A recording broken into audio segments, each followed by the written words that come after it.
Hi everyone, welcome to Deep Orientation-Aware Functional Maps, or How to Tackle Symmetry Issues in Shape Matching. This is a joint work including Etienne Cormont, Max Ovjanikov, and myself. We will talk about shape matching, which is the study of maps between shapes. A map takes a point on the source shape and sends it on the target shape. To tackle this problem, standard pipelines use feature functions learned by a shape feature extractor. The map is extracted from these features using the functional map representation, which allows to represent map between shapes as small matrices. The problem of standard pipelines is that they are usually supervised. We propose to guarantee non-supervision by matching both functions and tangent vector fields using so-called complex functional maps. We then retrieve high-quality correspondence. First, we describe functional maps in more details. The idea is to match not points, but functions between shapes, resulting in a linear operator called pullback to represent the map. As a linear operator, it can be written in source and target basis, in which the map information can be compacted in a small matrix. In the case of near isometry, it takes the shape of a slanted diagonal. But how can we compute a functional map? Using feature functions on source and target shapes, we first impose that these features should correspond via the functional map. Then, imposing a standard near isometry regularization on the functional map, we get this optimization problem, which can be solved in closed form. The question then becomes, how do we get these feature functions? Well, one answer could be by learning them. FMNet pioneered deep shape matching using this kind of network structure in 2017. The feature extractor takes a shape as input and applies linear and nonlinear operations stacked up as blocks to get multi-dimensional shape features. The learned parameters are used jointly on source and target in a Siamese structure.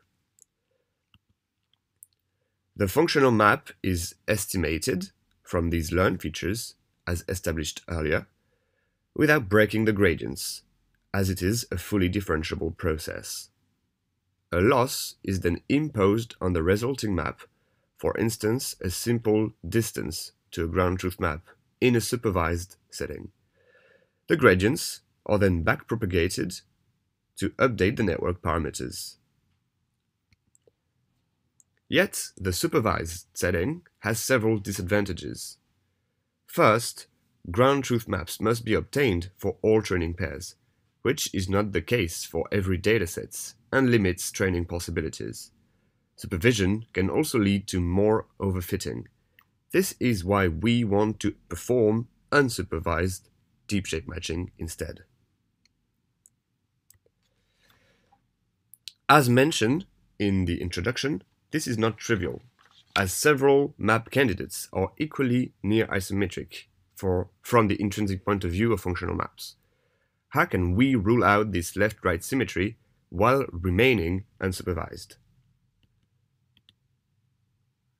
By using orientation. Indeed, this intrinsic symmetry will reverse orientation, and a recent work called complex functional maps does just this. While functional maps transfer function between shapes, complex functional maps transfer tangent vector fields using the map differential, also called push-forward. One of their fundamental properties is that they can only encode orientation-preserving maps. Indeed, the unsupervised way to check if a functional map is good is 1. It is slanted diagonal, 2. It is orthogonal. Notice how functional maps are equally good on these accounts, even for the symmetry. Conversely, complex functional maps will be extremely noisy for symmetric maps, which makes them easy to detect in an unsupervised way. We then simply incorporate this new object into the structure of a deep shape matching network. Indeed, we can use the gradients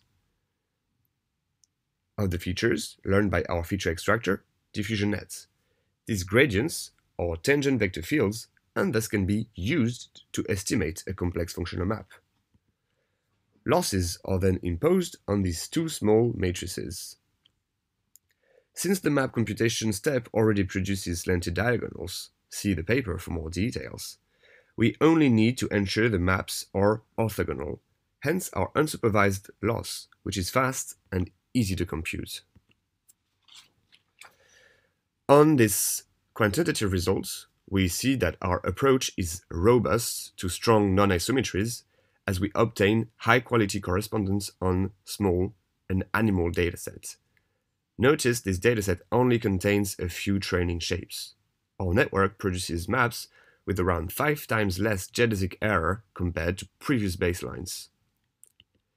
Our method makes use of both scalar and vector-valued features. We visualize both for 2 different descriptors on 3 different animal shapes. Notice the stability to strong non-isometry. To conclude, our approach is a fully unsupervised and orientation-aware solution for deep shape matching. It is the first to make use of vector field features for regularization. Also, our method is very stable to non-isometry and small training sets. Thanks a lot for listening.